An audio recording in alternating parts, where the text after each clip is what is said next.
Hala, meron pala tayong mga halaman na swerte sa loto. Gusto mo bang malaman? Tapusin nyo ang video na ito. Hello mga ka-jungle, maupay nga adlaw. In this episode ay i-share natin ang mga halaman na pampaswerte sa loto. Totoo nga ba ito? Alam natin na ang loto ay isang gambling games. May nakakasama at may nakakabuti. Ang nakakasama ay palagi na tayong tumataya dito kahit wala naman tayong numero. Ang nakakabuti naman ay nakakatulong tayo sa tao dahil napupunta sa charity ang ating tinataya. Kung kayo ay tumataya ng loto, ang video na ito ay para sa inyo dahil may chance kayo mapalalunan ang 1 million pesos. Char! Mga ka-jungle, kasi tsamba-tsamba talaga ang mga loto. Pero alam nyo ba na meron din tayong mga halaman na pampaswerte sa loto? Kaya naman i-flex ko sa inyo mga ka-jungle. Ang una natin na halaman ay ang oregano. Palaging kasama ang halamang oregano sa maraming episode about sa lucky plant. Dahil alam nyo ba mga ka-jungle, ang oregano symbolize happiness and joy. Nagdadala ito ng good luck sa atin at nilalabanan nito ang mga sadness. Aba syempre, kapag ba kayo'y manalo ng loto, mawawala talaga ang sadness. According to Feng Shui, believe that oregano is a booster energy plant. Kaya marami ang naniniwala na ang paglalagay nito sa loob ng mga wallet o pitakan natin ay swerte na, lalo sa loto. Kaya nire-recommend ko din ang oregano mga ka-jungle na maglagay sa wallet o pitakan natin kahit 1 hanggang 3 dahon lamang. Ang sunod naman na halaman mga ka-jungle ay pwede din itong ilagay sa pitakan natin ay ang basil plant. Hindi rin nawawala ang basil kapag pag-uusapan natin ang mga lucky plants. Ang basil ay isa ring kilala king of herbs dahil sa ability at lakas nito magbigay ng good luck sa atin mga ka-jungle. Nagre-represent din ang basil ng abundance sa ating buhay mga ka-jungle. Ayon sa Feng Shui na ang basil plant is one of the plants with the greatest capacity na nagbibigay ng kasaganahan sa buhay.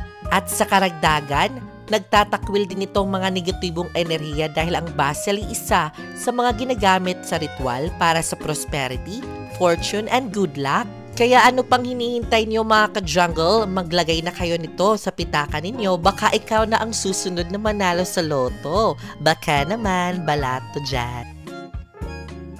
Ang pangatlo naman ay ang ating money tree. Maraming variety at species ang ating money tree mga ka-jungle. Kaya tinatawag na money tree ito ay dahil sa dahon nitong coin shape. Feng Shui believe that money tree brings wealth and prosperity. Alam niyo ba na maganda itong indoor plants mga ka-jungle?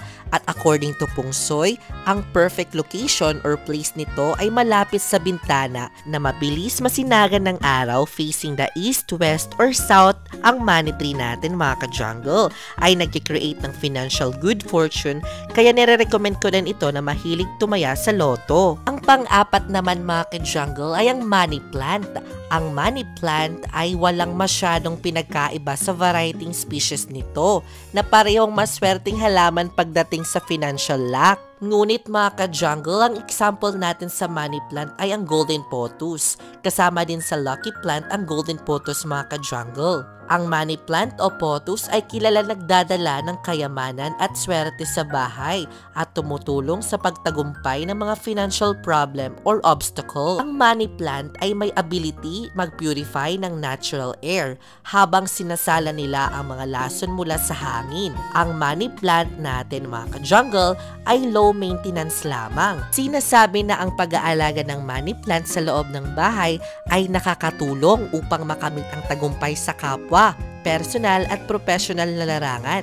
According to Feng Shui, mga ka-jungle, na may swerte o luck ang plant na ito. Manswerteng-swerte ito lalo na sa mga nagtataya dyan sa loto. Baka na ikaw ay susunod manalo. Ang panglima naman na maswerteng halaman sa loto ay ang butterfly Oxalis triangularis na halaman o mas kilalang happy-go-lucky shamrock. Marami ang naniniwala na malakas makahatak ng swerte ang halamang ito mga ka-jungle dahil sa 4-leaf nito na nagsisimbolize ng hope, faith, love, and luck. Maliban sa isa ito sa pinakamagandang halaman na parang butterfly ang itsura, ay maswerte din ito lalo sa pagdating sa financial, wealth, luck, Kaya naman magandang collection ito mga ka-jungle dahil nga nagka-characterize ito ng financial lack.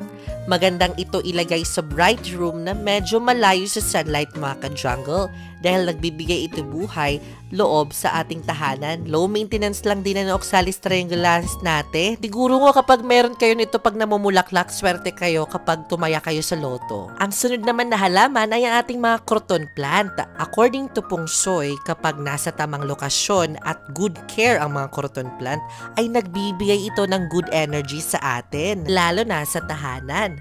Ang magandang lokasyon ng croton plant natin ay sa east or southeast ng bahay natin. Alam nyo ba na maganda ito sa iba't ibang kulay ng dahon natin, lalo na ang mga dilaw na mga dahon nito dahil simbolo ito ng gold. The last but not the least mga ka-jungle na maswerteng plant sa loto ay ang welcome plant o mas kilalang ZZ plant.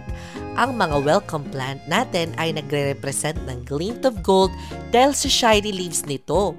Marami ang naniniwala na swerte ang lucky plant pagdating sa wealth and financial evergreen. Maganda din itong welcome plant natin lalo na sa mga beginners pa lang na plantita dahil natotolerate nito ang low light. According to Feng Shui mga ka-jungle na mas magandang ilagay ang mga lucky plant natin sa entrance o bungad ng bahay natin dahil nag-i-invite ito ng positive energy at good luck.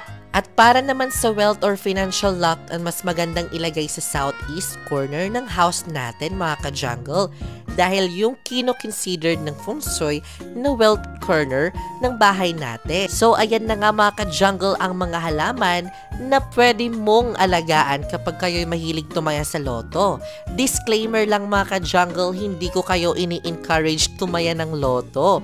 Ito lamang po ay pangpaswerte. Kung naniniwala kayo, mas mabuti at kung hindi naman kayo naniniwala ay okay lang. Wala naman mawawala kung naniniwala o hindi, di ba? So yan mga ka-jungle, tandaan ninyo na ang pagtaya ng loto ay in moderation at kung may numero lang kayo. Wag naman yung super addict tayo, di ba? So ayan na nga mga ka-jungle, ako nga tumataya lang ako sa loto kapag may pinapanaginipan akong numero. Kayo ba? Tumataya ba kayo sa loto? I-comment nyo naman kung tumataya kayo. Meron ba kayo ng mga halaman na nabanggit ko? I-comment nyo naman kung meron kayo. Ayan na nga mga ka-jungle, na i-share ko na ang swerteng halaman sa loto. Maraming salamat sa panonood. Kung nag-enjoy at natutunan kayo dito sa video na ito, huwag kalimutan i-share at i-like ang video na ito. Don't forget to follow my Facebook page and subscribe to my YouTube channel. And I will see you next episode mga ka-jungle because more plant, less stress.